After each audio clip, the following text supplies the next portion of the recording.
Goats. You come here to Mexico, and then you find the perfect match for your good sex, you know? Right? Yeah, fuck England. Aire nuevo para el universo digital. Aire Libre 3.0. Más que radio. Welcome to the filthy, fucking dirty, stealing, beautiful city. This is CDMX. Gracias.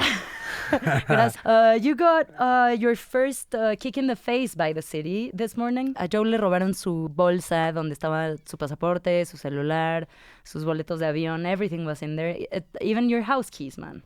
Yeah, not my passport though. Not your okay. Yeah, That's good. And you know what? Like, I need to make this clear. I still feel very grateful, and I don't blame Mexico. And apparently, it was a woman. They saw it on camera. Okay, so go girls. Yeah. Yeah.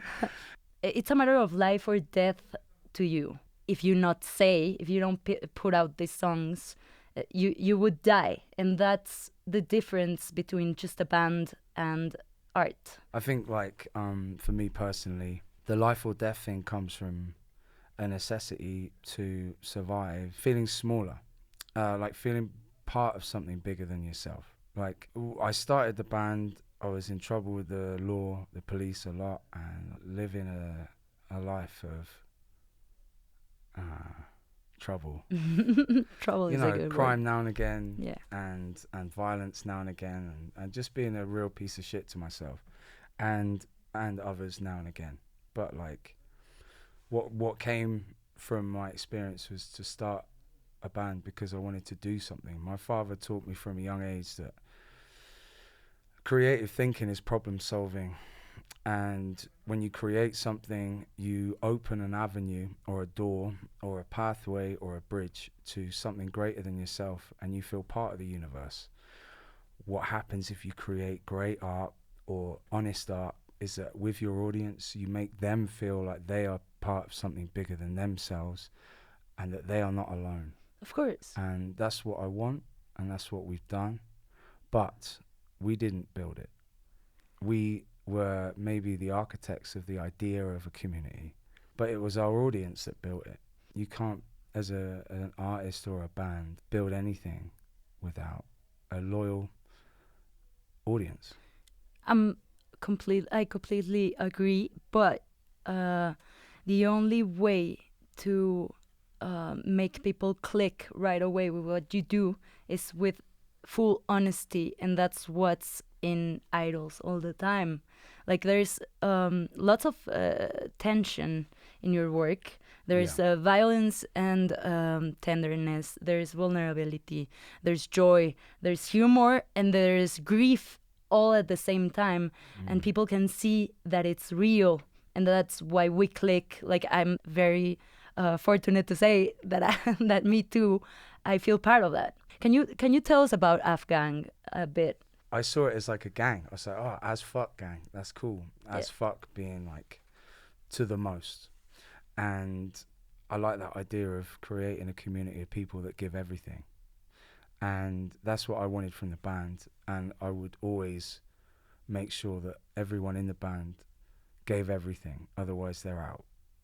What it is really is just a community of people that understand vulnerability as a strength and look after each other, come to our shows and give everything back to us, you know? But it's beyond Afghan now. It's like our audience is Mexico more than any other I've witnessed, is that if you, and this is something that I learned today with my bag being stolen, is like you come away from a situation like that and you have to hold yourself responsibility for your part in that. Of course. I left my bag on the side. Yeah. It was a fucking... And you knew that was going to happen. I left my passport out of it because I thought it might. Good boy. And yeah, not that good. Good enough to know that. But I didn't feel anger towards the person who stole it because I understand that anger's pointless. Anger is a secondary reactive emotion to fear or sadness. It's a defense mechanism, and it doesn't work. It never works. Anger's bullshit. There's no perfection in art, and there's no perfection in humanity. but allowing people in and opening yourself up to the idea that nothing is perfect, and celebrating imperfection by way of empathy and love, you get love back. Yeah, And that's what we get with our community, is love and empathy. And when people give me empathy, I feel safe, and I feel like I'm not alone, and I feel like I'm part of something much greater than myself. And that is a beautiful thing. The first approach to the band, to IDLES, is like this white male angry rock band, you know? Mm-hmm. And then you see the vulnerability, and then you see the subjects you're addressing, and instantly it comes a human act of vulnerability, like you put yourself out there. And you were talking about getting personal with your work. Literally, your mom's ashes are pressed into the record. Yeah. And literally, your mom's porcelain is broken in mother's video. Like, we can actually see you getting rid of whatever you were going through at that time. And we can see that it's real. And we can feel that too. So once you start getting this, maybe you don't know these facts when you see the video for the first time. But when you see, like, if you see a little bit closer, you get it right away because it's real. And nobody does that. Nobody exposes themselves like that. For me, it's important that I give everything, because I cannot tell stories as well as others. And I cannot tell my poetry. I love poetry, and I'm getting better at it. You're very good at it. Gracias. Honestly. But for me, it was like a way of dealing with grief in a very practical way. For me, there was a time where I wanted to make sure that I was as blunt and as simple and as black and white as possible. Yeah. Because I couldn't hide behind poetry. I couldn't hide behind language. I had to be as simple and brutal as possible. And for me in art, I think if I commit everything, then I achieve it. And like, I can't hide behind anything. Me Joe. I'm gonna call you Me Joe. It's Joe. like my Joe, but it's like like a friendly. Yeah. It doesn't imply anything else. Yeah, like, cool. Yeah. I get it. I learned a lot from my father, but I also learned a lot from different artists that use representative kind of concepts to talk about things, like Frida Kahlo. Really? I'll explain. Okay. Obviously, Frida Kahlo used representative art visually in her paintings, but also her literal pain. Just as a simple message in art is brilliant and very hard to do, simplicity. And I think it has to come from women, if I'm honest, because you have periods, you have pregnancy. But we can give birth. Like, that's but powerful as fuck. The transition of hormone, the pressure of womanhood, the pressure of being a mother, menopause, patriarchy. Yeah. My mother brought me up, and in her illness, in her death, I learnt a lot from her strength, which came from still her finding the beauty and the humour and the joy and the colour in life, knowing she was dying. And that's something that Tracy Emin has. She's not dying, but she still represents her pain in her art beautifully and very easily. Yeah. You see it, and with Frida Kahlo it's the same. She's dying all the time. And from her bed, she changed the world. Yeah. And she didn't know she was. This is the important thing people may, in context, not understand, is that when Frida Kahlo was changing the world, it wasn't for now. She changed the world forever. 50, 100 years later. But she wasn't big. She wasn't a successful artist at the time. Frida Kahlo was creating something that changed people's lives forever. Just, she didn't know it. She did it because she had to, in pain. Yeah. And that's it's an immeasurable thing to do. And I think what I've learnt from that, and my mother, I want to be as human as possible, and I want our music to be as human as possible. The reason why Bowen and I work so well is because he's autistic and I am mortistic. I feel more than anyone else. And I feel everything. I'm more. And he's like science, maths, fucking So together we make something. We fight against each other to make something beautiful. That's what I do.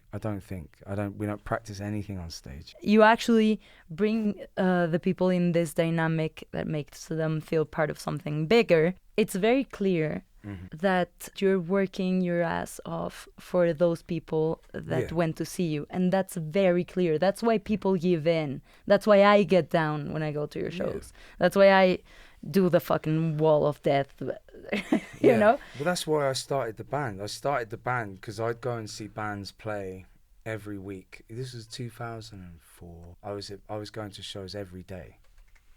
I was selling and doing a lot of drugs. And I was enjoying the live music scene, and there was great bands. You gotta understand, in the UK and America, North America, sorry, there was new bands coming out every fucking week. It wasn't good. It was bloated, and it was fueled by cocaine and fucking sycophants telling these people that they're the best. They look good, but they sounded shit, and they looked bored on stage. And I was there wanting to feel what I felt all my life from good music, which is like life, the actual essence of life, which is unexplainable. It's just what music is. There's a universal thing from music that hasn't been written.